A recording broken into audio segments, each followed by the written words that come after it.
Hello बच्चों, let's understand the question first. The following results are obtained during kinetic studies of the reaction 2A plus B is form the product. एक equation हमारे पास में 2A plus B is form the product और उसमें देखिए concentration A और B हमें given है।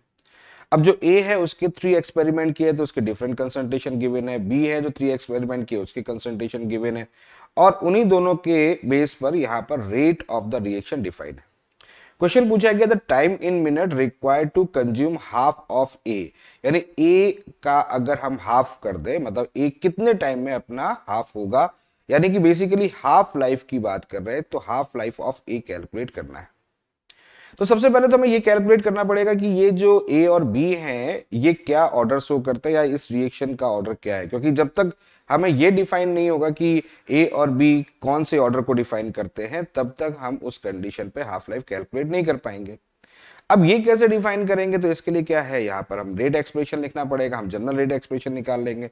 तो रेट इज इक्वल टू क्या लिखेंगे, ए की पावर एक्स एंड बी की पावर वाई। ठीक है, ये लिख लेंगे अपन लोग, यानी कि ये जनरल इक्वेशन हो गई। अब इसके बेस पर हमें इन वैल्यूज को रखेंगे और इन वैल्यूज को रख के हमें यहाँ पर ए का ऑर्डर और बी का ऑर्डर हमें डिफाइन करना है। तो चलिए स्टार्ट करते हैं इसको फर्स्ट इक्वेशन से। तो फर्स्ट में क्या होगा, फर्स्ट में रेट अगर लिख लेंगे तो कितना है 6.93 इंटू 10⁻³ इज इक्वल टू के। ए की वैल्यूज कितनी है 0.10 की पावर एक्स और यहाँ पर है 0.20 की पावर वाई। ये हमारा इक्वेशन नंबर हो गई 1। नेक्स्ट सेकेंड वाले केस में ले लेते हैं। सेकेंड भी केस में क्या है 6.93 इंटू 10⁻³ इज इक्वल टू के, यहाँ हो जाएगा 0.10 की पावर एक्स और यहाँ होगा 0.25 की पावर वाई। Equation number 2। अगर हम इक्वेशन 1 डिवाइड बाय इक्वेशन 2 करें, इक्वेशन 1 डिवाइड बाय इक्वेशन 2 करें, तो इक्वेशन 1 डिवाइड बाय इक्वेशन 2 करें तो ये वैल्यूज 1 हो गई, के से के कैंसिल आउट हो गया, ये कैंसिल आउट हो गया और यहाँ पर आपके पास में 0.20 टू 0.25 ये वैल्यूज हमारे पास में आ जाएगी। 0.20 टू 0.25 की पावर कितना आ जाएगा, यहाँ पर आ गया आपका y। अब इससे अगर y निकाले तो y की वैल्यूज कितनी आ गई, यहाँ पर y की वैल्यूज यहाँ पर आ गई 0, क्योंकि इसकी पावर 0 होगी तो वैल्यूज 1 के बराबर होगी। तो y का ऑर्डर तो हमारे पास में आ गया, यानी b का ऑर्डर जो है वो हमारे पास में आ गया। अब हमें किसका निकालना है, ए का निकालना है। तो ए का निकालना है तो ए का कैसे निकाला जाए, किस तरीके से निकाला जाए उसको देख लेते हैं। तो उसके लिए भी एक तरीका ये है कि इसी इक्वेशन को फर्दर आगे सॉल्व कर लेते हैं, एक और इक्वेशन क्रिएट कर लेते हैं। अगर हम चाहे तो कौन सी इक्वेशन क्रिएट कर ले, चाहे तो आप ये वाली कर ले और चाहे तो ये वाली कर ले, जो आपको बेटर लगे वो आप कर सकते हैं। तो मैं एक काम कर रहा हूँ, इक्वेशन थर्ड भी क्रिएट कर ले रहा हूँ। यहाँ पर ये हो जाएगा 1.386 इंटू 10⁻² इज इक्वल टू, यहाँ पर अपन ले लेते हैं के, यहाँ पर ले लेते हैं 0.20 की पावर x एट 0.30 की पावर y। इसको इक्वेशन नंबर थर्ड बोल देते हैं।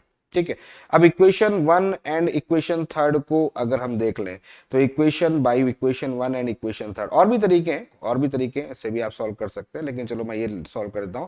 तो 6.93 इंटू 10⁻³ डिवाइड बाई यहाँ पर 1.386 इंटू 10⁻² इज इक्वल टू के से के कैंसिल आउट हो गया, यहाँ पर यहाँ हो जाएगा 1/2 की पावर x और y को अगर रखोगे तो y की पावर 0 हो गया, y की वैल्यू 0 हो गई तो इसकी वैल्यू 1 हो जाएगी। ठीक है, इसको सॉल्व करोगे तो ये वैल्यू 2 टाइम्स आ जाएगा, तो 1/2 इज इक्वल टू 1/2 की पावर x, यानी कि यहाँ पर x की वैल्यू आ गई 1।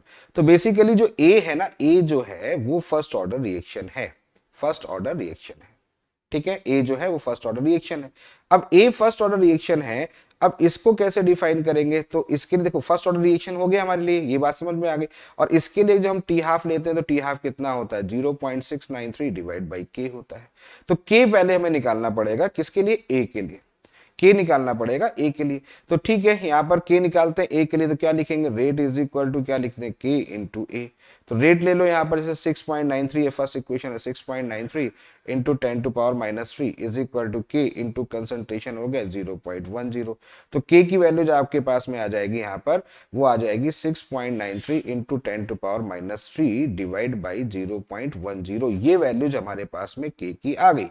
अब ये वैल्यूज के की आ गई है, इस वैल्यूज को उठा के इस जगह पे के पे रख दे, तो यहां पर जब हम सॉल्व करेंगे तो ये आ जाएगा T half is equal to 0.693 divide by 6.93 into 10⁻³ और ऊपर चला जाएगा 0.10।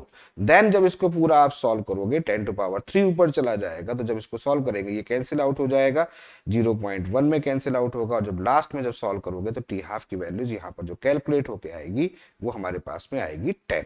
यानी कि यहाँ पर जो हाफ लाइफ की बात करते हैं वो हाफ लाइफ देखिए कितनी मिलके आएगी, वो हाफ लाइफ हमारे पास में 10 निकल के आएगी। यानी कि कौन सा ऑप्शन हमारे पास में करेक्ट होगा, सेकंड ऑप्शन इस क्वेश्चन का करेक्ट होगा।